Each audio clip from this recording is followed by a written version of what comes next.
They called him the father of contemporary gospel, a voice so powerful it could bring an entire congregation to tears. But behind the radiant smile and the thunderous praise, Rance Allen carried a pain that no song could heal. For years, he gave the world joy, while silently battling struggles that only those closest to him ever saw. And now, at 71 after his passing, the truth has finally come out. His family and friends have broken their silence, revealing the heartbreaking story behind the man who lifted millions through his music, even while his own heart was breaking. Stay tuned, because what you're about to hear will forever change how you remember the legend Rance Allen. His fans saw the legend, the voice that could move heaven and earth. But behind that voice was a man, weary, burdened, and fighting silent battles that few ever knew existed. What really happened in the final days of Rance Allen's life? What pain did he carry behind that unforgettable smile? Stay with us, because the truth his family has now revealed will forever change how you see faith, fame, and the hidden cost of purpose. Rance Allen wasn't just a gospel artist, he was a movement, a powerhouse whose voice didn't just sing about God, it made people feel God. From something about the name Jesus to his soul-stirring performances that could bring entire congregations to tears, Rance didn't just perform, he ministered through melody. But what fans didn't see was the weight he carried when the music stopped, the quiet moments when applause faded, and the man behind the microphone was left alone with his pain. In this video, we're stepping beyond the stage lights to reveal the real story, the one Rance never told publicly. His family has opened up about the emotional and physical challenges that followed him through his later years. They described nights of exhaustion, private health battles, and a man who pushed through every ache just to keep sharing hope with others. Yet through it all, even as his body began to fail, his faith never did. He leaned on prayer when strength was gone, on worship when words weren't enough. These are the truths that never made the headlines. The side of Rance Allen that shows not just the legend, but the man who gave every last ounce of himself to the music, the ministry, and the message he believed in until his very last breath. There were moments of incredible strength, and others filled with fear and doubt. Times when Rance Allen quietly wondered if he had anything left to give. But here's the remarkable part. Even in pain, he never stopped pouring himself out. He kept traveling, kept singing, kept inspiring. Every note, every sermon, every smile was a sacrifice of love and purpose. And now, as his family opens up for the first time about what truly happened in those final months, we begin to see the full picture, not of a man defeated, but of one who gave everything he had, spiritually, emotionally, and physically, for the message he believed in. In this video, we'll uncover the untold story of his last days, the legacy he left behind, and the powerful lessons hidden within his journey. You'll hear the heartfelt words of those closest to him, the subtle signs they noticed, the final conversations that still echo in their hearts, and the heartbreaking moment they realized his health was slipping faster than anyone expected. But this story isn't just about loss, it's about faith, legacy, and the ultimate cost of devotion. To understand what shaped the man we came to love, we have to go back to where it all began. Before the fame, before the gospel hits that changed lives, there was simply a young boy from Monroe, Michigan. A boy with a dream far greater than his circumstances and a voice that heaven itself seemed to protect. That's where Rance Allen's extraordinary journey truly begins. Rance was born in 1948 and was raised in a family, religious and musical environment. Despite not being born into wealth or renown, he possessed a voice that seemed heavenly, sentient, and far more powerful. When Rance sang in church as a child, the congregation reportedly stopped whatever they were doing because his voice was anointed, not merely melodic. His ability to combine blues, gospel, and soul into a single, memorable sound was something special. This distinctiveness would ultimately come to characterize the Rance Allen Trio and establish them as gospel music pioneers. Rance started performing with his brothers Tom and Steve around the late 1960s. They weren't your typical gospel group. They themselves were revolutionaries. They had a unique, daring, soulful, and modern sound. Some traditionalists initially didn't grasp this blend, but once they took the stage, their influence was undeniable. They gave gospel music a much-needed boost of vitality, passion, and unadulterated sincerity. Their breakthrough decade occurred in the 1970s. Songs like Something About the Name Jesus, Miracle Worker, and I Belong to You quickly became hits. People frequently remarked that they could feel the Spirit moving through the speakers because of how emotionally charged Rance's singing were. His voice was emotionally charged. His voice was characterized by admirers as thunder and velvet, strong but gentle, dominating yet, and velvet, strong but gentle, dominating yet elegant. Few people understood, however, that Rance was putting more of himself into each performance than anyone was aware of. The ongoing traveling, than anyone was aware of. The ongoing traveling, and emotional strain of ministry started to wear him down behind the scenes. According to those close to him, despite his grin for the cameras, he frequently carried the burden of stress and fatigue from the hard nature of his job. You know, Rance and other gospel musicians were more than just performers. They were messengers of the Spirit. They needed to be flawless in both their morals and their speech. Such strain can be debilitating. It can be nearly impossible to be human when you are expected to always be on and to represent faith impeccably. Those closest to Rance said he occasionally had trouble striking that balance. He needed room to breathe, to rest, and to just be Rance, not the great Rance Allen, but he also wanted to be a conduit for God's word. The world, however, wanted more of him the more he tried to slow down. Fans lined up to touch the man whose voice had lifted them in their worst times. Performances sold out, and invitations were pouring in from all around the world. In the music business, there's a saying that goes, the spotlight is heavy, and that really was for Rance. His health suffered as a result of the celebrity, the hard hours, the expectations, and the frequent travel. However, he kept it confidential as usual. He didn't want his fans in particular to be concerned. He felt that his purpose was to uplift people, not to burden them with his suffering. Since then, others close to him have revealed that he started exhibiting symptoms of exhaustion as early as the 2000s.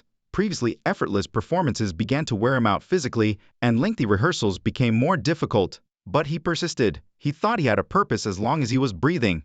Here's the problem though. At the time, nobody knew. He would finally get caught up by the years of performing and pushing himself non-stop. His family began to notice changes that genuinely worried them, and his body started to transmit warning signs. However, in typical Rance form, he dismissed them, claiming to be all right. The full story starts at that point, not in his notoriety, but in his silent struggle to continue when his vitality was ebbing. Because a man who felt that serving others meant putting himself last was hiding behind the strong voice. Here's the startling bit though.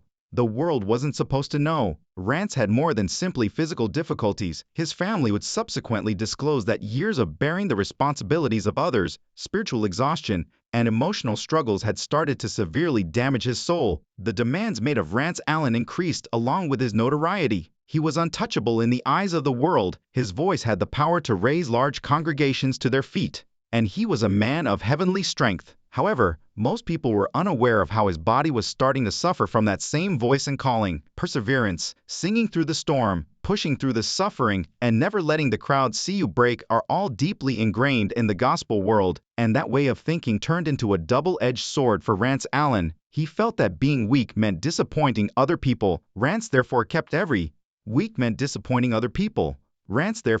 everything to himself until the aches arrived, the exhaustion became intolerable, and the physicians started to raise concerns. Close relatives say the first indications showed several years before he died. He never complained, even though he occasionally got out of breath during rehearsals, took longer to rick after performances, and rested more in between performances. "I'm blessed," he would respond with a smile and go on his way. The stage was hallowed territory to him, and his energy would return like a spark from heaven whenever the music began, regardless of how exhausted he was. In actuality, though, his body was starting to fail. His health had been subtly impacted by years of touring nonstop, staying up late, eating erratically, and juggling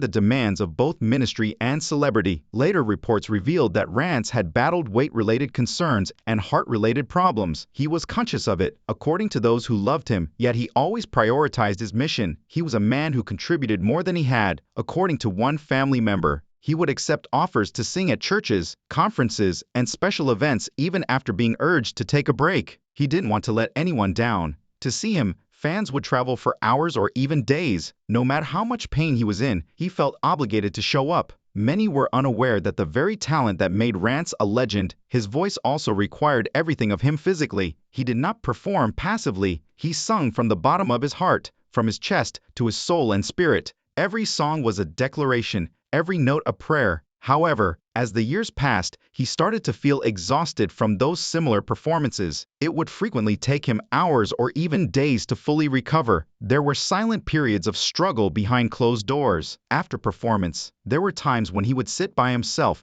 gripping his chest, gasping for air, and muttering prayers for courage. Ellen, his wife, supported him through it all. She was his confidant, his caregiver, and the only person who genuinely understood the price of his calling in addition to being his girlfriend. She urged him to take it slow and concentrate on his health. "If the Lord gave me this voice, I'll use it until I can't," Rance would declare with a simple smile. Even though it was filled with faith, such statement demonstrated the intensity of his dedication and the burden of his own battle. Because Rance felt in his heart that he might not have much time left. Later, his family disclosed that he discussed legacy, purpose, and the fear of forgetting. His motivation was not fame. It was the notion that there should never be a silence around his gift. Rance started to change as his condition deteriorated. He cut back on his travels and prioritized recording and ministry work over live touring, spending more time at home. Even so, he was unable to resist the stage's allure. His response to any invitation to perform was, "I'll just do one more." He used those extra seconds as a means of clinging to life and his sense of purpose. His family began to notice more alarming signs about this time. Breathing difficulties, edema, and persistent indicators of exhaustion. They advised him to get more medical help. And he stayed upbeat and loyal while doing so. He felt that everything could be healed by prayer, and his faith provided him strength in many ways. Additionally, it kept him exerting more effort than his body could support. Rance Allen, however, was not a man who lived in constant fear. He maintained his composure even though he knew things were getting worse. He kept grinning, encouraging others, and giving to everyone in his vicinity. Even near the end of his interviews, he talked about the value of gratitude, optimism, and trusting God's plan, no matter how it may appear. And because no one anticipated it, that's what made his passing so devastating for so many. He exuded vitality, so devastating for so many.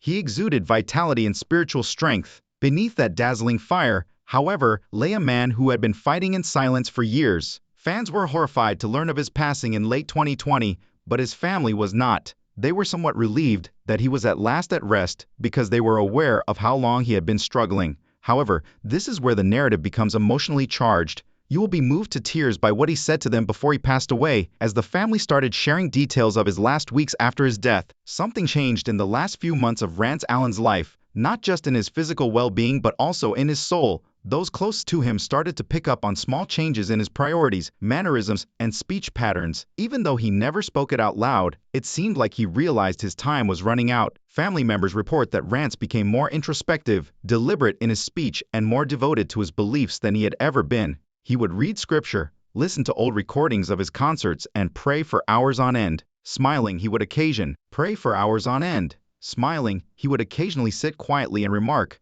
"The Lord has been good to me." It was not a sentimental statement. It was an expression of appreciation from a man who knew he had done his best. Rance talked for peace in interviews prior to his death. Not recognition, not prosperity, not renown, but peace. "I just want to be remembered as someone who gave his best for God," he said to one host. "My life will have meaning if I can give others hope." In retrospect, that statement now seems like a wise farewell. His wife Ellen became his caretaker and frequent companion. As his health started to deteriorate, she sought to see that he took his prescription, attended his appointments, and took breaks when necessary. However, despite her encouragement to relax, Rance was unable to avoid the music. He would sit at his keyboard and hum tunes and compose fresh lyrics, even on the days when he felt weak. He used music as a kind of prayer, therapy, and lifeline. Those who paid him a visit during those last weeks remember the house as cozy and serene, although with a hint of something more profound.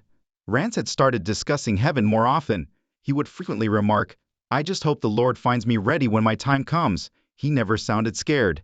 It was serene and tolerant. He was not fleeing death. He was gracefully getting ready for it. Shortly before his death, one family member recalled a particularly poignant moment. Something about the name Jesus, one of his old recordings, was playing for Rance. He closed his eyes and started crying as the song played. "That song isn't just about Jesus' name," he replied with a smile that belied his tears when asked what was wrong. "It has to do with what he got me through." He continued by saying that although he frequently sung for other people, that particular song was always for him. When he felt like giving up, it served as a reminder of the strength that kept him going. Now, those words had a new impact, since it seemed as though Rance was bidding farewell already, not with grief, but with faith. According to reports, Rance called folks he hadn't spoken to in years in his last days, former acquaintances, other gospel singers, and even people from childhood. While some of those calls were brief, others went on for several hours. He rarely discussed his disease. Rather, he thanked them for sharing his journey, prayed for them, and offered words of encouragement. He was tying up loose ends and making peace with everyone and everything in his life, as many now know when they look back. His wife, Ellen, subsequently said that his last night was quiet. There was only silence, no immediate panic, no alarms, and no mayhem. They had held hands, shared stories from their years of traveling, and prayed together, Rance reportedly told her. Traveling and prayed together. Rance reportedly told her, "I feel light tonight. Before turning in for the night, I feel prepared."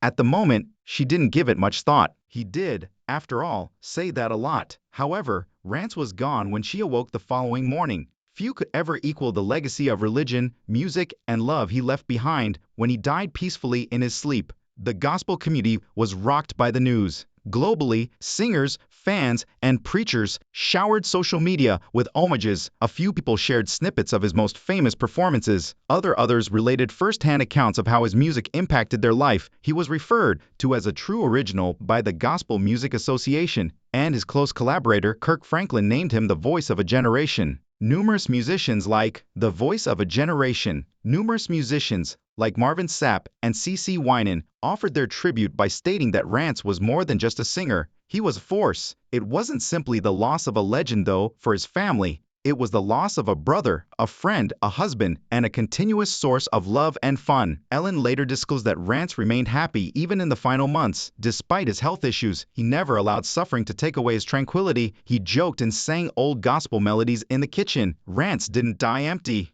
Gospel melodies in the kitchen. Rance didn't die empty, she said. He passed away contented. He gave everything he had, and then he slept when he had nothing more to offer. He was a man who gave his all for others until the day he died, and those words perfectly express who he was. The Allen family paused to think in privacy after his death. When they did speak in public, however, they shared something even more heartwarming, a message that Rance left behind that nobody had anticipated. "Don't cry for me," he wrote in a note he had tucked inside his Bible. "I've finished my race. Continue singing 'I'll See When the Trumpet Blows' and keep on worshiping." Millions of followers who were having a hard time accepting his passing found solace in the statement that his family eventually released. It served as a reminder that even though Rance Allen was no longer performing, his presence was still present in every song, every performance, and every person his music touched.